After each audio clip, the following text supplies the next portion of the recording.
रबिया फ़ारूक, डेरा इस्माइल खान। मेरा नाम खुर्शीद भट्ट है। मैंने अपने घर की बैठे में किराने की एक छोटी सी दुकान खोली हुई है। लोगों के ख्याल में मैं काफ़ी बुज़दिल आदमी हूँ, जिन्हें बुद्धों के वाक़यात से बहुत डरता हूँ। आज से 5 साल पहले मैं चौकीदार था। मेरी ड्यूटी शहर के एक बाज़ार में लगी हुई थी। मैं रात 8 से सुबह 8 तक ड्यूटी करता था। एक रात ऐसा वाक़या हुआ कि जिस वजह से मैंने नौकरी छोड़ दी। जनवरी के आखिर आराम चल रहे थे। रात 2 बजे का वक्त था तो मुझे थोड़ी सी ऊँघ आ गई। 2:30 बजे के करीब मेरी आंख किसी गाड़ी की आवाज़ से खुली। मैंने देखा कि एक पुराने मॉडल की गाड़ी दूर से आ रही है। मैं छुपकर बंदूक संभाल कर बैठ गया। गाड़ी में मेरे करीब से गुजरी तो मैंने गाड़ी और गाड़ी वाले का जायजा लिया। एक आदमी हैट और कोट पहनते हुआ था और ड्राइविंग कर रहा था। हैट का अगला हिस्सा काफ़ी नीचे था, इसकी आंखें नज़र नहीं आ रही थी। गाड़ी में कोई और फर्द सवार नहीं था। थोड़ी दूर जाकर इस आदमी ने गाड़ी रोक दी। वो गाड़ी से उतरा और मेरी तरफ देखकर उंगली से मुझे अपनी करीब आने का इशारा किया। जब मैं इसके करीब गया तो अचानक इस आदमी का कद बुलंद होना शुरू हो गया और चंद सेकंड के अंदर इस आदमी का कद इतना बड़ा हो गया कि दुकानों की छतों से भी कई फीट ऊपर चला गया। और फिर अचानक इस आदमी ने मेरी तरफ गर्दन मोड़ी। खौफ के मारे घंगी बन गई थी। ऐसे लगता है जैसे अभी मेरी मौत वाक़ हो जाएगी।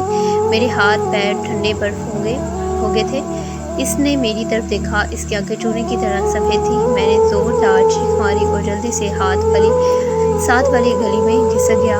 इसने मेरी कंधे की तरफ अपना हाथ बढ़ाया। मैं अपना पूरा जोर लगाकर भागा चला गया। पीछे से ऐसी आवाज़ें आ रही थी जैसे कोई होनहार जानवर डरा रहा हो। एक दफ़ा आवाज़ आई, तुम्हारे पैसे गिर गए हैं, आओ ये ले लो और फिर चले जाओ। लेकिन मुझे पता था कि ये सब धोखा है। वो शैतानी महलूक मुझे अपने शिकंजे में जकड़ना चाहती है। मैं गलियों में भागता रहा।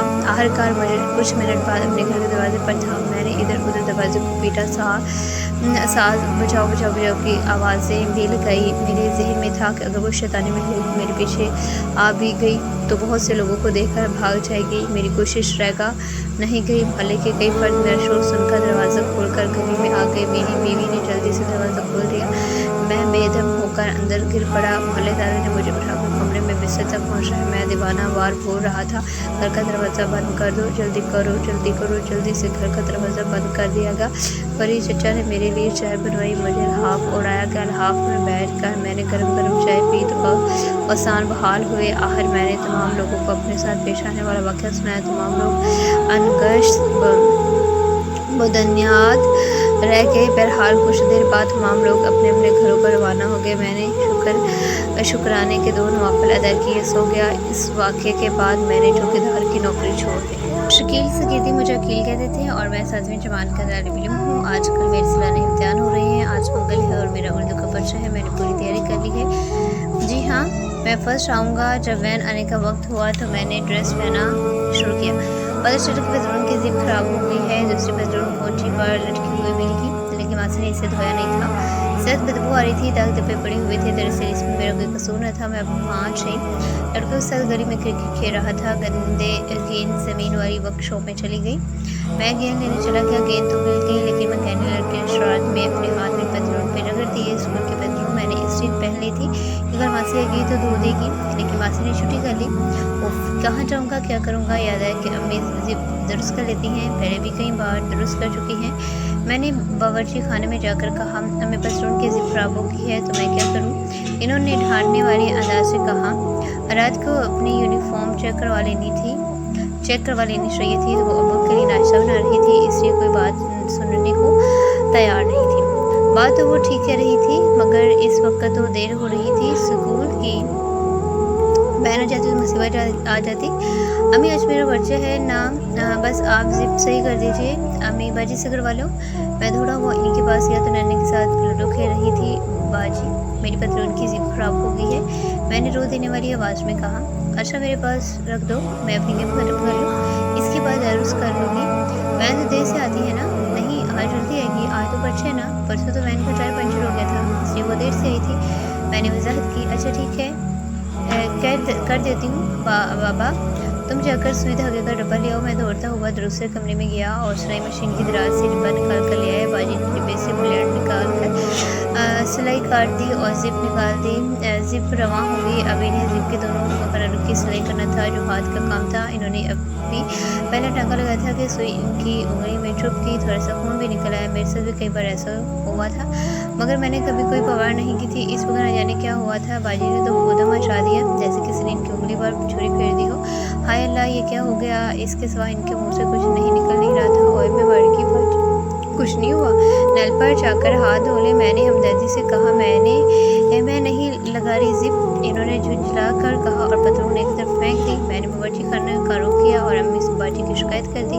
अम्मी ने कहा वो नाश्ता तैयार कर चुकी हैं, खुद लगा देंगी। मैंने सोचा कि जब तक अपनी डिब्बिया चेक कर लूँ मैं इसमें बार बार पेंसिल रबर शार्पनर है या नहीं। डिब्बिया खोली तो इसमें बार बार नहीं था, हालांकि मैंने रात को ही रखा था। मुझे यकीन नहीं था, यकीन हो चुका था कि अरसलान ले गया होगा।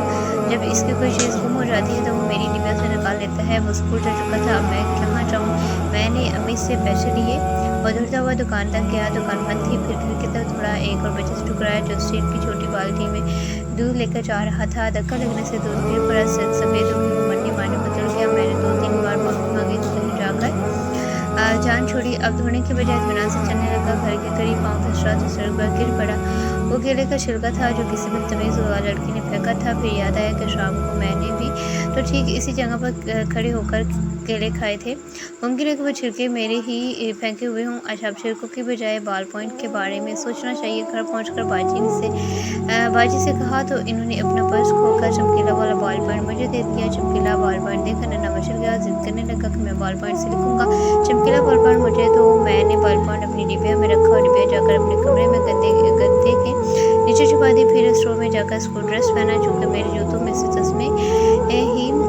तस्मे हैं, मैंने इसे कसने के लिए जोर लगाया तो तस्मा टूट कर हाथ में आ गया। याद है कि जोड़ी तस्मे फालतू हैं मगर का है। सिर पर जोर डाला तो याद आया कि मैंने कल रात को 2 तस्मे आपस में बांधकर लंबा कर लिया था। फिर इससे अपने खिलौना ऊँट की गर्दन बांध रही थी और उनको सहन में तोड़ता हुआ फिर रहा था। ऊँट पानी की बाल्टी में मिल गया। नन्हा इसे रात को नहला रहा था। फिर पता नहीं क्या हुआ कि इसने ऊँट को पानी में डुबो दिया। मैंने इसके गर्दे में तस्मा खोला और जूते में डाल दिया। वो गीला हो गया था, इसलिए दुश्वारी हुई।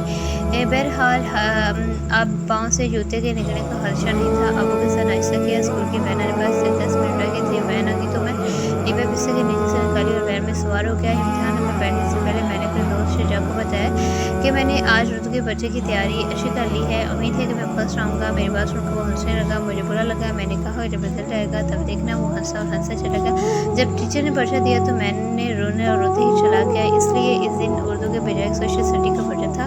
मैंने आंसू पहुँच कर किसी न किसी तरह से पर्चा हल किया। सोशल स्टडी मुझे आती नहीं थी मगर जितनी आती थी वो लिख दी। जी हाँ, उम्मीद है कि अब मैं इम्तिहान में बड़े नंबरों से फेल हो जाऊंगा। घर आकर मैंने किसी को नहीं बताया कि पर्चा कैसा हुआ है, बल्कि इसे छुपा कर तकिए के नीचे रख दिया। मैं इसके दराज खोलकर सालाना इम्तिहान की डेट शीट देखी। इसमें भी सोशल स्टडी लिखा था। तो फिर क्या बात थी। शमशा ही इम्तिहान की डेट शीट मैंने बहुत संभाल कर मेज़ के इसी दराज में रखी हुई थी क्योंकि मैं इस इम्तिहान में फ़र्स्ट आया था।